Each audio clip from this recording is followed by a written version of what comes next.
दरअसल सियासत में कब किसका सितारा बुलंद हो जाए ये कोई बता नहीं सकता है।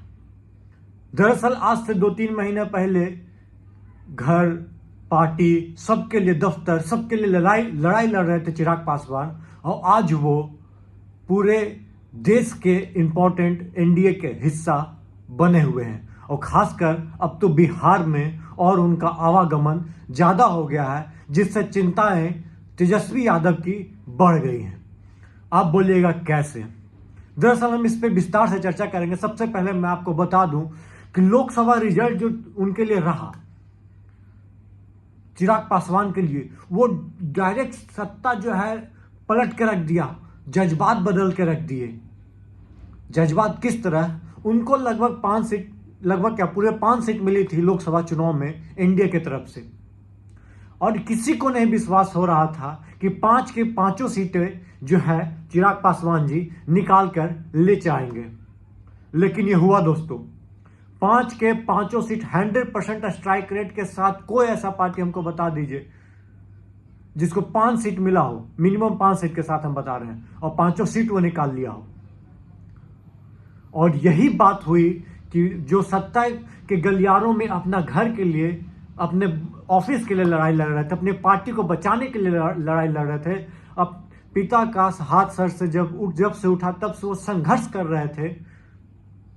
चाहे वो अपने चाचा से संघर्ष कर रहे हो, चाहे वो जान रहे हैं कि बीजेपी से संघर्ष कर रहे हो, पर संघर्ष तो चल रहा था। फिर भी वो हनुमान बन के डटे रहे एक तरफ बीजेपी के लिए, एक तरफा एकदम प्यार बरसाते रहे। भले ही उनको घर से निकाल दिया गया, बंगला छीन लिया गया, ऑफिस सब कुछ बाहर कर दिया गया, उसके बावजूद वो बने रहे हनुमान। लेकिन उसका फायदा भी उनको अब चुनाव के बाद मिल रहा है। और ये बीजेपी को भी बाकायदा पता था कि पशुपति पारस जी का अब करियर जो है, पॉलिटिकल करियर ढलान की ओर है। पूछेगा कैसे? क्योंकि उनकी एज हो चुकी थी और उनको भविष्य देखना था बिहार में। तो भविष्य उनको दिखा कि भाई साहब रामविलास पासवान का जो क्या बोलते लीगेसी को आगे लेके कौन जा सकता है, तो वो बस एक ही आदमी दिखे, चिराग पासवान। आप देख सकते हो एनसीपी का क्या हुआ। शरद पवार के लीगेसी को क्या अजीत पवार ले पाए, छीन पाए? बिल्कुल भी नहीं। उनको महज एक सीट से संतुष्ट करना पड़ा। हाँ, यदि चिराग पासवान इस चुनाव में उनका अस्तित्व खत्म हो जाता, या 1-2 सीट ही जीत पाते, तो उनके लीगेसी डगमगा सकती थी। लेकिन इनका परफॉर्मेंस अलग लेवल पे है, और उसके कारण मैं बताता हूं। दरअसल राहुल गांधी और तेजस्वी यादव, राहुल गांधी, अखिलेश यादव, जब ये संविधान की बात कर रहे थे कि संविधान खतरे में है, तो ये फैक्टर जो है यूपी में तो चल गया, लेकिन बिहार में नहीं चल पाया। उसका सबसे बड़ा कारण कोई है तो नेता प्रतिपक्ष जो है बिहार के, तेजस्वी यादव कहा जाए तो गलत नहीं होगा। आप पूछिएगा कैसे? भाई साहब, संविधान बचाओ में आपको जोड़ना किसके लिए? दलितों को आपको अट्रैक्ट करना था। आपने किया? बिल्कुल भी नहीं किया। आप खुश किससे हो जा रहे थे? बस वो आगे का भीड़, पूरा भीड़ देख करके, चलिए आगे पीछे सब भीड़ देख करके खुश हो जा रहे थे। लेकिन आपने ये ध्यान नहीं दिया कि महिलाओं को जोड़ना होगा, ये ध्यान नहीं दिया कि दलितों को जोड़ना होगा, जो अखिलेश यादव ने बाकायदा बहुत अच्छे लेवल से संगठित रूप में किया। दरअसल अखिलेश यादव चुनाव लड़ना नहीं चाह रहे थे, लेकिन उन्होंने चुनाव लड़ा और माहौल के फिजाओं में एक अलग ही रंग लेके आई, और उनकी जो चुनाव लड़ने की जो फैसला था वो सही भी साबित हुआ, और सबसे बड़ी पार्टी 37 सीट के साथ लोकसभा पहुंची। और यहां पे तेजस्वी यादव मुकेश सहनी जी को गोद में उठाकर लेकर घूम रहे थे। चलिए चलिए चलिए, जिनका सिर्फ 0% है उनको आप लेकर घूम रहे हो, सहनी वोट लेने के लिए। सन ऑफ मल्ला, जो खुद से अपना नाम रख लिए सन ऑफ मल्ला, आप उनको लेकर घूम रहे हो। आपको दलितों का वोट की चिंता भी बिल्कुल भी नहीं रही।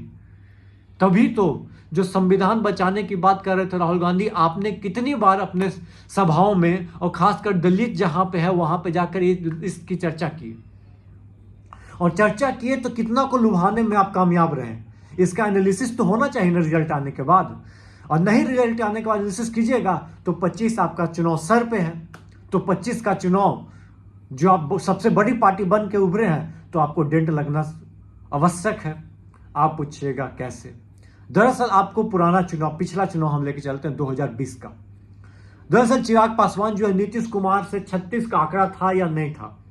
आंकड़ा था 36 का। और वो प्रचार प्रसार नीतीश कुमार के खिलाफ कर रहे थे कि नहीं कर रहे थे? बिल्कुल कर रहे थे। वोट कटवा का काम किए थे कि नहीं कर रहे थे? बिल्कुल किए थे। तो नीतीश जी कहाँ गए थे? 43 सीट पे। भले ही इनकी सीट बढ़ी ना बढ़ी, क्या बोलते, चिराग पासवान 0 पे रहे, लेकिन वोट काट के नीतीश जी को तो पीछे ले आए। फायदा किसको हुआ? बकायदा आपको हुआ। पर वो हालात अलग थे, ये हालात अलग है। वो बात अलग थी, ये बात अलग है। वो जज्बात अलग थे, ये जज्बात अलग है। जज्बात कैसे अलग है? दरअसल अब जो है पूरा जो है नीतीश कुमार जी एनडीए के साथ हैं और ऊपर से चिराग पासवान भी नीतीश कुमार जी के साथ हैं।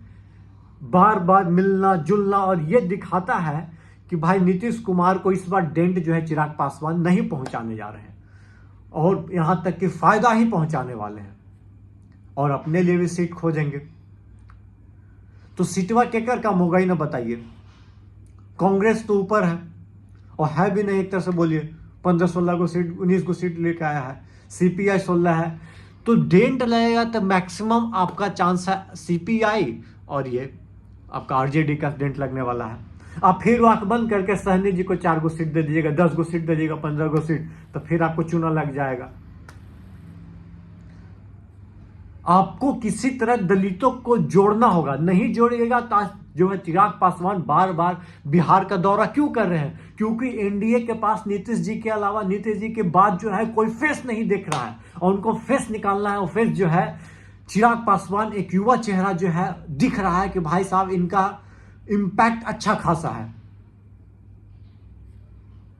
और अब तो यहां तक कि जन स्वराज पार्टी जो बीजेपी के बी टीम जो आपको जिसको कह रहे हो, वो भी आपको आंख दिखाने से पीछे नहीं हट रही है। अब बताइए क्या कीजिएगा? हो सकता है उनका वोट परसेंटेज कुछ नहीं हो, लेकिन वोट कटवा का तो काम कर सकता है वो। ये तो दिक्कत हो जाएगी। और चिराग पासवान का बढ़ता कद बिहार में आपके लिए समस्या हो सकता है। आपने कन्हैया कुमार को साइडलाइन कर दिया, आपने पप्पू यादव को साइडलाइन कर दिया। यदि वो कांग्रेस को मजबूत करते तो हो सकता था कि भूमियार का वोट आपके पास पहुंचता, और जो पप्पू यादव का जो उधर मधेपुरा और ये साइड का जो क्षेत्र है वो और इकट्ठा करके कांग्रेस को मजबूत करते तो हो सकता था आपका लालटेन भी मजबूत होता। बट आप नहीं, आप तो सबको बाहर करने के रास्ते पे हो। ईगो भैया, ईगो आपको ले डूबने के कगार पे है। ईगो एटीट्यूड यदि आप निगेटिव रखिएगा तो स्थिति जो है आपके लिए सीएम का कुर्सी जो है दूर होते चला जाएगा, और हो सके कि इतना दूर हो जाए कि नीतीश जी के बाद जो कहा जा रहा है कि आप सत्ता संभाल लीजिएगा, बिहार की गद्दी पे बैठ जाइएगा, लेकिन इतना आसान नहीं होने जा रहा आपके लिए। आपको लोगों को इकट्ठा करना होगा किसी भी तरह से। मांझी जी को जाने दिया, उपेंद्र कुशवाहा जी को जाने दिया, चलिए दोनों, मांझी जी को तो छोड़ दिया, उपेंद्र को, मांझी जी को जाने दिया, एक तो दलित को वोट चला गया आपका। उपेंद्र कुशवाहा को साइडलाइन करते क्योंकि अब उनका रिलेवेंस जो है पॉलिटिक्स में, बिहार के पॉलिटिक्स में हमको नहीं लगता कि ज्यादा कुछ बचा है। और एक आध सीट 2 सीट की मैं बात नहीं कर रहा हूं, मैं लार्ज कॉन्टेक्स्ट में बात कर रहा हूं। कन्हैया कुमार एक बोलने वाला नेता, एक बड़ा नेता था, ब्रांड, जो कि बिहार के लोगों को अच्छा लगता, वेल एजुकेटेड भी था, जो कि आवाज जो रिप्लाई देने में खट टाइम नहीं लगाता, पर आपने उसको सप्रेस कर दिया। पप्पू यादव जी को आपने सप्रेस करके रखा है, और महिलाओं को आप जोड़ने की कोशिश नहीं कर। दरअसल आपने वोट, आपको क्या मिला? 4 सीट मिला। 4 सीट में आपको 2 सीट तो पहले से फिक्स था कि आप जीतिएगा। एक था आपको सुरेंद्र यादव जी का सीट जहानाबाद, और एक सीट था इनका, क्या नाम है, पाटलिपुत्रा, कि लगभग 20-30 हजार से हार रही है, जीत जाएंगी हो सकता है, और नहीं तो हारेंगे तो 5-10 हजार वोट से हारेंगे। 2 सीट फिक्स था। एक बक्सर आपने कमाल कर दिया, और एक औरंगाबाद में भी एंटी इनकम्बेंसी था, लेकिन आपने जाति समीकरण अच्छा बिठाया तो आपने कमाल कर दिया। लेकिन बाकी 17 सीट का क्या होगा दोस्तों? और 3 सीट उनको क्यों दे दिया? बताइए। आपका परसेंटेज मुस्लिम यादव का समीकरण और माई बाप की पार्टी होते हुए भी आपका स्थिति गर्त में है, तो इससे अच्छा तो चिराग पासवान न है। जिनका एमवाई समीकरण नहीं है, माए बाप नहीं है, उसके बावजूद वो पांचों के 5 सीट लेके चले जाते हैं। ये आपको सोचना होगा और जल्द से जल्द सोचना होगा, क्योंकि नहीं सोचेगा तो अब चुनाव में महज कभी भी चुनाव बिहार का हो सकता है, ये आप मानिए या ना मानिए।